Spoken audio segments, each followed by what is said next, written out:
పెద్దలందరికీ హృదయపూర్వక అభినందనలు.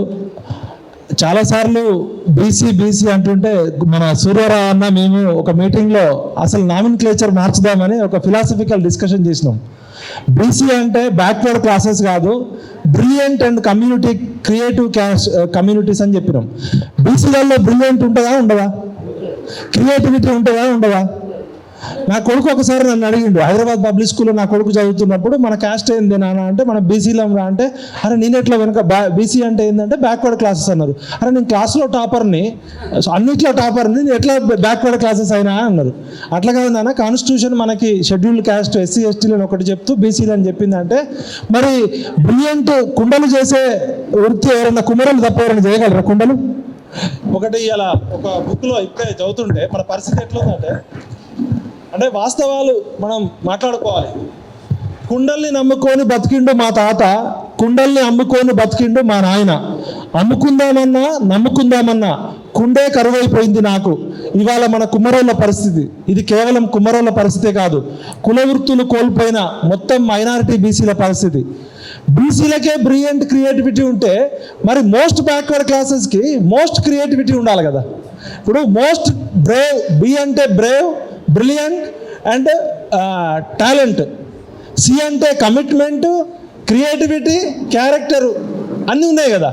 ఎవరన్నా కాదంటారా? మన ఎంబీసీ కులాలకి అందరికన్నా మోస్ట్ బ్యాక్వర్డ్ అంటున్నారు కదా. ఈ ప్రపంచంలో ఎక్కువ టాలెంట్, ఎక్కువ క్రియేటివిటీ ఉండి అత్యంత వెనుకబడిన కులాలు మోస్ట్ బ్యాక్వర్డ్ క్లాసెస్.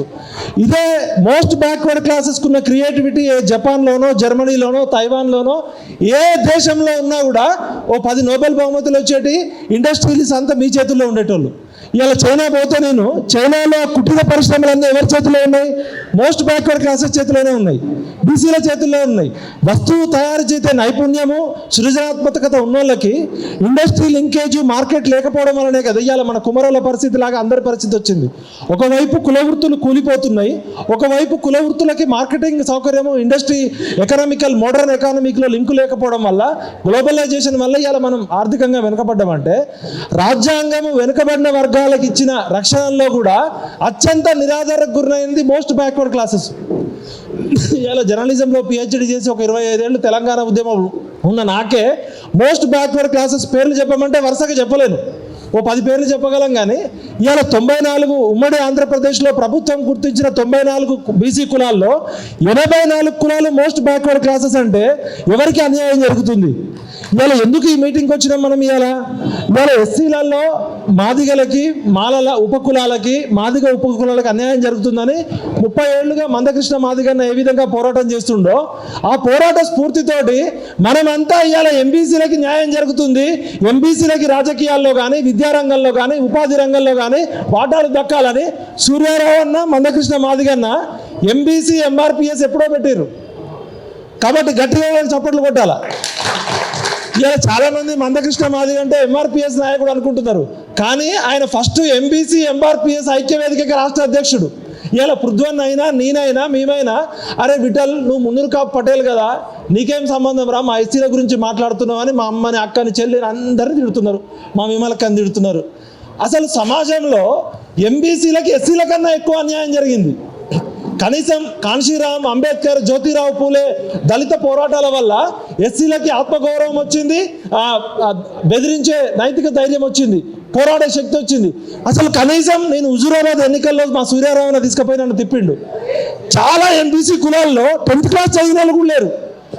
ఈ డీనోటిఫైడ్ ఎంబీసీ అంటే మోస్ట్ బ్యాక్వర్డ్ క్లాసెస్. ఇప్పటి నుంచి మనం most brilliant and creative, most Brave and talented. ఈ డిఎన్టీ అంటే ఏందని అడిగితే అన్న చెప్పిండు డీనోటిఫైడ్ ట్రైబ్స్ అని. అరే ఈ జనరల్గా మనం ట్రైబ్స్ అంటే ఎస్టీలో ఉంటారు అనుకుంటాం. ఈ డీనోటిఫైడ్ ఎవరంటే బ్రిటిష్ కాలంలో ప్రభుత్వం, ఇప్పుడు వ్యాపారస్తులు ఒక దగ్గర నుంచి ఒక దగ్గరికి పోతుంటే కొంతమంది ఆకలితోటో, కొంతమంది వృత్తిగానో ఆ వ్యాపారస్తుల మీద దాడి చేసేటోళ్ళు కొన్ని కులాలు ఉన్నాయని చెప్పి బ్రిటిష్ ప్రభుత్వం వాళ్ళని వెలివేసింది మొత్తం సమాజం నుంచి. ఆ వెలివేసిన జాబితాని తీసుకొచ్చి డీనోటిఫైడ్ వాళ్ళలో పెట్టిరు. నాగరిక వచ్చి 75 సంవత్సరాల తర్వాత కూడా ట్రైబల్స్లో ఉన్న ఆదివాసులకి, లేకపోతే మన ఎస్టీలకి, లంబాడీలకి న్యాయం జరిగింది. కానీ అసలు గుర్తింపు కూడా లేని, ఓటు కార్డు కూడా లేని, ఇవాళ కరెంటు స్తంభానికి కూడా ఒక నెంబర్ ఉంటుంది, టెలిఫోన్ స్తంభానికి కూడా ఒక నెంబర్ ఉంటుంది. ఓటర్ హక్కు కూడా లేనటువంటి డీనోటిఫైడ్ ట్రైబ్స్ ఇప్పటికీ కూడా ఉన్నాయని అన్న తీసుకొస్తే అది నవ్వాలా ఏడవాలా? ఎలాంటి నాగరిక సమాజంలో ఉన్నాం? మన ఎంఆర్పిఎస్ పోరాట స్ఫూర్తి కేవలం మాదిగలకి, మాలలకి, దళితులకే కాదు, ఎంబీసీలు అక్కడి నుంచి నేర్చుకోవాలని సూర్యరాయన్న ఆ రోజే ఎంబీసీ ఎంఆర్పిఎస్ ఐక్యవేదిక పెట్టిన అందరికీ, ఆ వెంకటరమణ కానీ అందరికీ నేను చెప్తూ, సమాజంలో జరిగే సంఘర్షణ వాటాల కొట్లాటే. ఈ మనం భారతదేశంలో పుట్టుకతోటే మనకి తెలియకుండా మనతో పాటు కులం ఉంటుంది, కులంతో పాటే వివక్ష ఉంటుంది, పెత్తనం వస్తుంది. ఇలా విఠల్ రెడ్డో, విఠల్ శర్మనో, విఠల్ వర్మనో, విఠల్ నాయుడో అయితే తెలియకుండానే నాకు ఒక అధికారం వస్తుంది, తెలియకుండానే నాకు ఒక పెత్తనం వస్తుంది. నాకు ఎటువంటి టాలెంట్ ఉన్నా లేకపోయినా అంటే కులంతో నీకు అధికారం వస్తుంది, కులంతో వివక్షత వస్తుంది. ఇది ప్రపంచంలో ఏ దేశంలో తెలియదు. అందరి మానవులు తల్లి గర్భం నుంచే పుడతారు, పుట్టినప్పుడు అందరికీ టాలెంట్ ఉంటుంది, అందరి పైకి వస్తారు. ఇది ఒక ప్రత్యేక దేశం కాబట్టి బాబాసాహెబ్ అంబేద్కర్ గారు, జ్యోతిరావు పూలే గారు, సావిత్రిబాయి పూలే గారు, మన పెద్దలు ఎంతో మంది పోరాడి ప్రాణాలకు తెగించి కొట్లాడుకొని తెచ్చుకుంటే ఇలా తెలంగాణ ఉద్యమం ఎందుకు పృథ్వన్న మేమందరం సపోర్ట్ చేసినాం? తెలంగాణ అంటే చంద్రబాబు నాయుడుపై చంద్రశేఖరరావు గారు, చంద్రశేఖరరావు గారిపై రేవంత్ రెడ్డి గారు, కమ్మధరపై వెలమధర, వెలమధరపై రెడ్డిధర వచ్చి 3 కులాలు 3 కుటుంబాలు 0.1% to 1% ఉన్న వెలమధరలు, 5 to 6% ఉన్న రెడ్డి ధరలు, 1 to 2% ఉన్న కమ్మధరల కోసం కాదు ఈ తెలుగు రాష్ట్రాల్లో ప్రజాస్వామ్యం. 3 కులాలు 3 కుటుంబాలు కాదు ప్రజాస్వామ్యం అంటే. వెల్కమ్ రెడ్డి రాజ్యం. రెడ్డిలు తమకున్న టాలెంట్తో కావచ్చు, భూములతో కావచ్చు, తమకున్న ఆధిపత్యంతో 50 ఏళ్ళు 60 ఏళ్ళు అధికారంలో ఉన్నారు. వెలమలు ఒక 20 ఏళ్ళు 10 ఏళ్ళు అధికారంలో ఉన్నారు. వెంగళరావు గారు 10 ఏళ్ళు, కేసీఆర్ గారు 10 ఏళ్ళు, కమ్మలు ఒక 20 ఏళ్ళు 30 ఏళ్ళు అధికారంలో ఉన్నారు. ఇవాళ జనాభాలో 93% ఉన్న ఎస్సీ, ఎస్టీ, బీసీ, మైనారిటీలు, పేద అగ్రవర్గాలకి న్యాయం జరగాలని కొట్లాడుతున్నాడు. ఈరోజు నల్ల చొక్కా వేసుకుంది ఆయన కోసం కాదు. మనందరం పెరియార్ జీవితాన్ని ప్రత్యక్షంగా చూడలే, పుస్తకాల్లో చదివినాం. కానీ పెరియార్ స్ఫూర్తితో, జ్యోతిరావు బాలే స్ఫూర్తితో, సాహు మహారాజ్ ఇచ్చిన స్ఫూర్తితో, అంబేద్కర్ కాంశీరామ్ స్ఫూర్తితో ఇవాళ సూరన్న, ఇక్కడ ఉన్న పెద్దలు మన మందకృష్ణ మాదిగన్న, ఇవాళ పృథ్వన్న, దరువెల్లన్న, మేమంతా అంబేద్కర్ కాలంలో పుట్టలే, కాంశీరామ్తో పనిచేసే అవకాశం దొరకలే, జ్యోతిబాయి పూలే తెలుసుకోలే. మనమంతా పెరియార్ వారసులుగా సమాజంలో జరిగే సంఘర్షణ వాటాల కొట్లాట. ఈ వాటాలు కోటాలు రాజ్యాంగం రిజర్వేషన్లు కల్పించి కుంటోడికి, రీబాక్ షూస్ వేసుకున్నోడికి, నా కొడుకు హైదరాబాద్ పబ్లిక్ స్కూల్లో చదువుకున్నోడికి, ఒక పేద గుడిసెలో చదువుకున్నోడికి పోటీ పెడితే ఎవరు వస్తారు? నా కొడుకే వస్తాడు కదా. కాబట్టి సమానత్వంలో కూడా సమన్యాయం ఉండాలి, న్యాయంలో కూడా అన్యాయం ఉంటుందనే ఇలా వర్గీకరణ పెట్టింది బీసీలకి. ఇలా బీసీలు ఏబీసీడీ ఉన్నామా లేదా? ఉన్నప్పటికీ కూడా ఎంబీసీలకి 84 కులాలకు అన్యాయం జరుగుతుందా లేదా? ఇలా నేను ఒక మునూరు కాపు కులంలో పుట్టినప్పటికీ బీసీలలో రెడ్ల తర్వాత కొద్ది గొప్ప భూములు ఉన్నాయి, ఊర్లలో పటేల్ పట్టారగిరి చేసినాం. పక్క రాష్ట్రం పోతే ఓసీల్లో ఉన్నప్పటికీ కూడా ఒక కాపు బిడ్డగా పంటని ఏ విధంగా కాపాడుకుంటామో ఒక వ్యవసాయ కులంలో పుట్టి సమాజాన్ని కాపాడుకోవడంలో ఆ రోజు 300 కుటుంబాలు యుద్ధ సైనికులు తెలంగాణకు వచ్చినాం. మున్నూరు కాపు అంటే ఏంది? 300 మంది యుద్ధ సైనికులు నిజాం పిలిపించిండు. యుద్ధం ఉన్నప్పుడు సమాజం కోసం యుద్ధం చేసే కులం మాది, యుద్ధం లేనప్పుడు పంటను కాపాడుకునే కులం. ఇవాళ ఎంబీసీ ఎంఆర్పిఎస్ ఐక్యవేదిక అధ్యక్షుడు మందకృష్ణ మాదిగ గారు, ఓన్లీ ఎంబీసీ ఎంఆర్పిఎస్ అన్న కృష్ణ మీరు ఇందాక పోయారు, చాలా ఇంపార్టెంట్ విషయాలు. ఇవాళ ఎందుకు ఎంబీసీలో ఎంఆర్పిఎస్ మూవ్మెంట్కి సపోర్ట్ చేస్తున్నారంటే, ఇగో ఇక్కడ ఉన్న మీడియా మిత్రులు, ఇగో నాకు కూడా ఈ విషయం ఇప్పుడు తెలియదు. బీసీల పేరుతో కొందరికి మాత్రమే ప్రయోజనం. ఎంబీసీలతో బాబును కలిసిన మందకృష్ణ, అరే ఎంబీసీలకి మందకృష్ణ గారికి సంబంధం ఏంటంటే, ఎంబీసీ ఎంఆర్పిఎస్ ఐక్యవేదిక రాష్ట్ర అధ్యక్షుడు మందకృష్ణ గారు ఎంబీసీల కోసం గలమెత్తి పోరాడిండు కాబట్టే ఇవాళ ఎంబీసీలు అంతా సపోర్ట్ చేయాల్సిన నైతిక బాధ్యత మనకు ఉందా లేదా? కృతజ్ఞత తెలుపుకునే కులాల నుంచి పుట్టినాం కదా మనం. బీసీలు, దళితులు, ఎస్సీ, ఎస్టీ, బీసీలు అంటేనే కృతజ్ఞత కదా. మనం అయ్యో పాపం అంటే నేను కొట్టినా కూడా ఏదైనా సాయం చేస్తే చచ్చిపోయేలాగా గుర్తుపెట్టుకుంటాం, అవునా కదా? మన కోసం పోరాడిన మందకృష్ణ మాదిగా చిన్నపిల్లలకి గుండెకి చిల్లు పడ్డదని కొట్లాడి ఆరోగ్యశ్రీ తెచ్చిండు. ఇవాళ సమాజం మొత్తానికి గుండెకి చిల్లు పడే విధంగా ఉంది కదా. ఎంపీసీల గుండెలకి చిల్లు పడ్డాయి, ఎంఆర్పిఎస్కి చిల్లు పడ్డది, మాదిగలకు చిల్లు పడ్డది, దళితులకు చిల్లు పడితే అతను ఒక్కడే ఎందుకు కొట్లాడాలి? వికలాంగుల కోసం అతనే కొట్లాడాలి, బుద్ధుల కోసం అతనే కొట్లాడాలి, బాపనాళ్ళ కోసం ఆయన కొట్లాడాలి, వైశ్యులకు అన్యాయం జరిగితే ఆయన కొట్లాడాలి. ఎవరి కోసం కొట్లాడలే. కాబట్టి అన్న, మీరు కేవలం పుట్టుక మాదిగ కులం కావచ్చు, పుట్టుకతో కాదు ఆచరణలో మీరు సమాజాన్ని కోరుకునే సామాజిక విప్లవకారుడు. విప్లవం అంటే అన్ని వర్గాలకి దక్కాల్సిన వాటా దక్కాలి. విప్లవం అంటే కామ్రేడ్ అంటే కమ్యూనిజం అంటే సోషలిజం అంటే ఎవరికి దక్కాల్సిన వాటా వాళ్ళకి దక్కాలని మన తరం సూర్యుడు, ఉద్యమాల సూర్యుడు సూరన్న మా అందరికీ నీతి నిజాయితీ నైతికతతో ఎలా పోరాటం చేసిన ముచ్చర్ల సత్యనారాయణ గారి వారసుడు డాక్టర్ సంగంరెడ్డి పృథ్వీరాజ్ ఉంది. నాకు జర్నలిజంలో ఉన్న పరిచయాలతో నేను చదువుకున్న చదువుతోటి భారతదేశంలో ఉన్న అన్ని రాజకీయ పార్టీల అధ్యక్షులతోటి మా పూణే ఇన్స్టిట్యూట్స్తో ప్రత్యక్ష సంబంధాలు ఉన్నాయి. ఆర్ఎస్ఎస్ నుంచి బీజేపీ వరకు. నాకే ఎమ్మెల్యే పదవో మంత్రి పదవో పోస్టో కావాలనుకుంటే, పృథ్వన్నకు కావాలనుకుంటే, ఒక మంత్రి కొడుకు కావాలనుకుంటే మేము 20 ఏళ్ల క్రితమే కేసీఆర్ క్యాబినెట్లో ఉండేటోళ్ళం. హరీష్ రావు ఎమ్మెల్యే కాకుండా సీఎం మంత్రి అయ్యిండు కదా. ఒకవేళ మేము కేసీఆర్తో సయోధ్య సామాజిక తెలంగాణకు సై అంటే ఫస్ట్ కేసీఆర్ క్యాబినెట్లో పృథ్వన్న ఉండేటోడు, నేను ఉండేటోళ్ళం. మేము సామాజిక తెలంగాణ కోసమే కేసీఆర్తో డిఫర్ అయినాము. సామాజిక తెలంగాణ అంటే 93% ఎస్సీ ఎస్టీ బీసీ బలహీన వర్గాలకి న్యాయం దక్కాలనే. ఆ రోజు భౌగోళిక తెలంగాణ వచ్చినాక రెండో పోరాటం సామాజిక తెలంగాణ. ఇవాళ మందకృష్ణ మాదిగన్న చేస్తున్న పోరాటం, మా సూరన్న చేస్తున్న పోరాటం, ఇక్కడ ఉన్న మేధావులు పృథ్వన్న చేస్తున్న పోరాటం మీ ఒక్కళ్ళ కోసం కాదు. ఇది సామాజిక తెలంగాణ పోరాటం. ఎవరి వాటా వాళ్ళకి దక్కాల్సిందే. అందులో భాగంగా ఇవాళ మన మాదిగ కులస్తులకి, మాదిగ ఉపకులాలకి, దళిత ఉపకులాలకి అన్యాయం జరుగుతుంది. కాబట్టి బ్రిలియంట్ అండ్ క్రియేటివ్ కమ్యూనిటీస్గా పుట్టిన మనం ఖచ్చితంగా రేపు ఫిబ్రవరి 7వ తారీఖు జరగబోయే 1,00,000 గొంతులు 1000 డప్పులు కాదు, 1,00,000 గొంతులు 1,00,000 డప్పులు. ఇవాళ ఒక ముందూరు కాపు బిడ్డగా నేను చెప్తున్నా, మా ప్రతి ఊర్లో ఉన్న ముందూరు కాపు సోదరులారా, పంటను ఏ విధంగా కాపాడుకుంటామో ఇవాళ మనం దళితులకి జరుగుతున్న అన్యాయం విషయంలో మనమందరం తలా ఒక నాగలు తీసుకొని బయలుదేరాలి.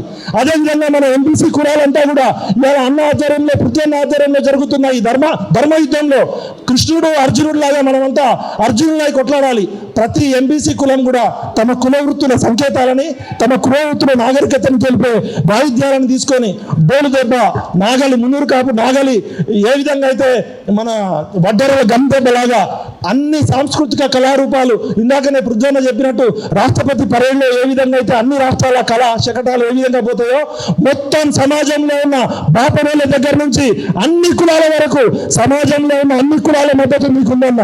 మీరు ఇప్పటికే జీవితం అంతా అందరి కోసం చేశారు. మీ కష్టం వచ్చినప్పుడు మీకోసం మేము ఉంటామని సంఘీభావం చెప్తూ ఒక లిప్ సింపతే కాదు, మనందరం కూడా డప్పును కొనాలి, కొనిపియాలి. డప్పు పట్టుకొని పోవాలి మనమంతా. అన్న సూరన్న ఒక 1000 డప్పులు మనందరి తరపున ఎంబీసీలు అందరూ డప్పు కొట్టడం నేర్చుకోవాలి. రేపటి నుంచి మాకు ప్రాక్టీస్ ఇప్పేయాలి. మాకు డప్పు కొట్టడం రాదు, కూర్చొని మాకందరికి డప్పు కొట్టడం నేర్పియాలి. మీరు బాగా కొడతారు. ధరవెళ్ళన్న డప్పు కొడదాం. మనకి అనుకూలంగా ఉంటే గులాబీల దండలు, మనకి వ్యతిరేకంగా ఉంటే డప్పు మూతలు, చెప్పుల వాతలు. తొండిగా మొండిగా చేయకండి దయచేసి. నాతోటి దళిత సోదరులారా, మీరు ఇప్పటికైనా 99% సమాజం ఒకవైపు ఉంది. మీరు ఒక్కళ్ళే ఒకవైపు ఉండి చేసేది ఏమీ లేదు. ఈ ప్రపంచంలో ఏ శక్తి కూడా ఎస్సీ వర్గీకరణ ఆపలేదు. ఐక్యరాజ్య సమితి అధ్యక్షుడి నుంచి అమెరికా అధ్యక్షుడి దగ్గర నుంచి ఎవ్వరూ ఆపలేరు. ఎందుకంటే మాతాంగ దేవత, ముక్కోటి దేవతలు, ప్రకృతి శక్తులన్నీ ఏకమై 30 ఏళ్ల పోరాటానికి డెలివరీ కాబోతుంది. రేవంత్ రెడ్డి గారు దయచేసి మీకు రిక్వెస్ట్ చేస్తున్నాం, మీరే క్రెడిట్ తీసుకోండి. ఈ మాదిగ వర్గీకరణ అనే 30 సంవత్సరాల పసిపాపని నేషనల్ గా డెలివరీ చేయనియండి. సిజేరియన్ కాకుండా, ఆపరేషన్ కాకుండా, ఎటువంటి రక్తపాతం లేకుండా, హింస లేకుండా శాంతియుతంగా 30 ఏళ్ల నుంచి పోరాటం చేస్తున్న మా మందకృష్ణ మాదిగ అన్నకి మొత్తం భారతదేశంలో సామాజిక న్యాయం కోరుకునే శక్తులన్నీ ఏకం చేస్తాం. ఒక తెలంగాణ కాదు, ప్రపంచవ్యాప్తంగా న్యాయం కోరుకునే శక్తులన్నీ ఏకం చేస్తాం. వరల్డ్ సోషల్ ఫోరం దగ్గర నుంచి ఏ అయితే మానవ హక్కుల కోసం, మానవత కోసం పనిచేస్తున్న సంఘాలన్నీ ఏకం చేయాల్సిన బాధ్యత ఉంది. సమయం ఎక్కువ తీసుకున్నందుకు సూర్యన్న నన్ను క్షమించండి. మీ తమ్ముడుగా ఒకటే చెప్తున్నా, మీరు నల్ల చొక్కా ఎప్పటి వరకు ఉంచాలంటే మేము కూడా వేసుకుంటాం. 93% పేద ప్రజలు చట్టసభల్లో అడుగు పెట్టే వరకు మనందరం నల్ల చొక్కాలు వేసుకోవాల్సిందే. పెరియార్ సినిమా చూడండి, పెరియార్ జీవిత చరిత్ర చేయండి. నేను ఇప్పుడే ఇక్కడ ఈ 2 పుస్తకాలు చూసిన. రాజకీయ అంటరాని తరంలో మైనారిటీ బీసీ కులాలు. ఈ కోప్రా అంటే ఎవరన్నా? కోప్రా అంటే చాలా అద్భుతంగా రాసిండు. మనం మైనారిటీ బీసీ కులాలం కాదు, most brilliant and creative commitment character ఉన్న వాళ్ళం. మన క్యారెక్టర్ ఉంది, కమిట్మెంట్ ఉంది, క్రియేటివిటీ ఉంది. మనం Brave, brilliant and talented communities. కాబట్టి ఇప్పటి నుంచి మనం బ్యాక్వర్డ్ క్లాసెస్ కాదు, బ్రిలియంట్ అండ్ క్రియేటివ్ కమ్యూనిటీస్. నాకు ఈ అవకాశం కల్పించిన మా సూరన్న గురించి ఒక నిమిషం చెప్పాలా. నేను 97లో హైదరాబాద్లో అడుగుపెట్టినాక ఫస్ట్ నాకు ఉస్మానియా యూనివర్సిటీకి పోవడానికి ధైర్యం సరిపోక ఆ విద్యానగర్లో దిగిన పిలవక. విద్యానగర్ ఎయిర్పోర్ట్లో దిగినాక ఎక్కడ పోవాలి హైదరాబాద్ అని మా నాన్నకు ఫోన్ చేసిన. ఫోన్ చేస్తే అక్కడ ఒక ఆయన బీసీ టైమ్స్ సూర్యారావు ఉంటాడు, మన ఊరు పక్కనే, కొత్తగూడెం పక్కన. నా పేరు చెప్పి నువ్వు పో అంటే నాకు ధైర్యంగా ఫస్ట్ షెల్టర్ ఇచ్చింది సూర్యారావు అన్నే. అప్పుడు బీసీ టైమ్స్ అనే వాడు దొరికింది. తర్వాత పృథ్వన్న మేమంతా కూడా కొట్లాడాం. ఇంత కొట్లాడే శక్తి ఎక్కడి నుంచి వస్తుందంటే నీతి, నిజాయితీ, ధైర్యం ఉంటే ఎవరితో అయినా కొట్లాడొచ్చు. ఇవాళ పృథ్వన్నని, నన్ను, మమ్మల్ని అందరినీ ట్రోల్ చేస్తున్నారు. మమ్మల్ని ఎన్ని బూతులు తిట్టినా మాకు తగలవు, ఎందుకంటే వాటికి అర్హత మాకు లేదు. వివేకానందుని ఒకసారి పోతుంటే ఎంతోమంది తిట్టిరాట. వివేకానందుని అడిగాడు, మిమ్మల్ని ఇంతమంది బూతులు తిడుతున్నారు కదా, మీరు ఎందుకు రెస్పాండ్ కావట్లేదు అంటే ఆ బూతులకు తీసుకునే అర్హత నాకు లేదన్నాడు. కాబట్టి మమ్మల్ని తిట్టిన బూతులన్నీ మీకే తిరిగి వాపస్. అయితే మమ్మల్ని ఏమైనా అండి మేము భరిస్తాం, కానీ మా ఆత్మగౌరవాన్ని పట్టించు. మా ఆత్మగౌరవం జోలికి వస్తే బిడ్డ ఎవరిని వదిలిపెట్టాం. మాకు ఇగో లేదు, మాకు సెల్ఫ్ రెస్పెక్ట్ ఉంది. ఈ ఉద్యమమే సెల్ఫ్ రెస్పెక్ట్ ఉద్యమం.